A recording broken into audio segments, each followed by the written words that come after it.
इरफान अंसारी जी, आप झारखंड के मंत्री हैं, कांग्रेस के बड़े नेता हैं और राज्य के राजनीति में खुद को बड़ा चेहरा मानते हैं, लेकिन हजारीबाग के विष्णुगढ़ में एक मासूम बच्ची की हत्या के मामले में आपने इतनी लंबी चुप्पी आखिर क्यों साध रखी है?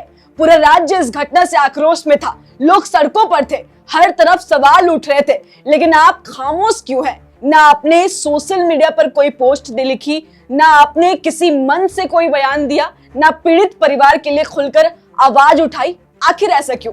क्या इसलिए कि ये बच्ची किसी विशेष समुदाय से नहीं थी? क्या इसलिए कि इस घटना में आपको उस समय कोई राजनीतिक फायदा दिखाई नहीं दे रहा था? सवाल सिर्फ आपसे नहीं है, सवाल उन तमाम राजनीतिक दलों से है जो खुद को जनता का सबसे बड़ा हितैषी बताते हैं। कांग्रेस हो या झारखंड मुक्ति मोर्चा, पूरे एक सप्ताह तक इन पार्टियों की चुप्पी क्यों बनी रही थी? इतने दिनों तक ना कोई सड़क पर उतरा, ना किसी बड़े नेता ने न्याय की मांग को लेकर आंदोलन किया, ना किसी ने इस मासूम बच्ची के लिए आवाज बुलंद की। आखिर ये चुप्पी किस बात की थी? क्या तब सब लोग ये इंतजार कर रहे थे कि आरोपी किस पार्टी से जुड़ा हुआ है? लेकिन जैसे ही पुलिस की जांच में ये सामने आया कि इस मामले में एक आरोपी का संबंध भारतीय जनता पार्टी से जुड़ा हुआ है, अचानक राजनीति का पूरा रंग ही बदल गया। जो लोग एक सप्ताह तक चुप थे, वो अचानक सड़कों पर दिखाई देने लगे, अचानक फांसी की मांगे होने लगी, अचानक बयानबाजी शुरू होने लगे, अचानक आंदोलन तेज हो गए।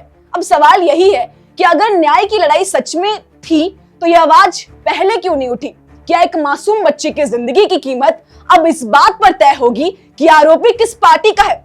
हम भी चाहते हैं कि जिसने भी ये जघन्य अपराध किया उसे कड़ी से कड़ी सजा मिले, उसे ऐसी सजा मिले कि पूरे समाज के लिए एक उदाहरण बने। लेकिन इस घटना ने राजनीतिक दलों की दोहरी मानसिकता को पूरी तरह उजागर कर दिया है। जब आरोपी अपने खेमे का निकला तो नेता चुप्पी साध लेते हैं, और जब आरोपी विरोधी दल से जुड़ा होता है तो वही नेता अचानक न्याय के सबसे बड़े योद्धा बन जाते हैं। यही सवाल अब झारखंड की राजनीति से पूछा जा रहा है कि आखिर एक मासूम बच्ची की मौत पर इतनी गंदी राजनीति क्यों? अगर न्याय की मांग सच्ची थी तो फिर एक सप्ताह तक ये पार्टियां सड़क पर क्यों नहीं उतरी? तब कोई पोस्ट क्यों नहीं डाली गई? तब फांसी की मांग क्यों नहीं उठाई गई? और सवाल सिर्फ कांग्रेस या जेएमएम से नहीं है, सवाल झारखंड बीजेपी से भी है। इतने दिनों तक बीजेपी नेताओं ने इस मुद्दे पर जोरदार हल्ला बोला, प्रेस कॉन्फ्रेंस की, नारेबाजी की, सड़कों पर आंदोलन किया, झारखंड बंद तक का ऐलान कर दिया गया। लेकिन जैसे ही देर रात पुलिस ने आरोपी के बारे में जानकारी दी, ये सामने आया कि मुख्य आरोपी का संबंध भाजपा से जुड़ा हुआ है। अचानक वही आवाजें शांत हो गई। जो नेता हर दिन बयान दे रहे थे, जो फांसी की मांग कर रहे थे, जो सड़कों पर आंदोलन कर रहे थे, वो अचानक चुप क्यों हो गए?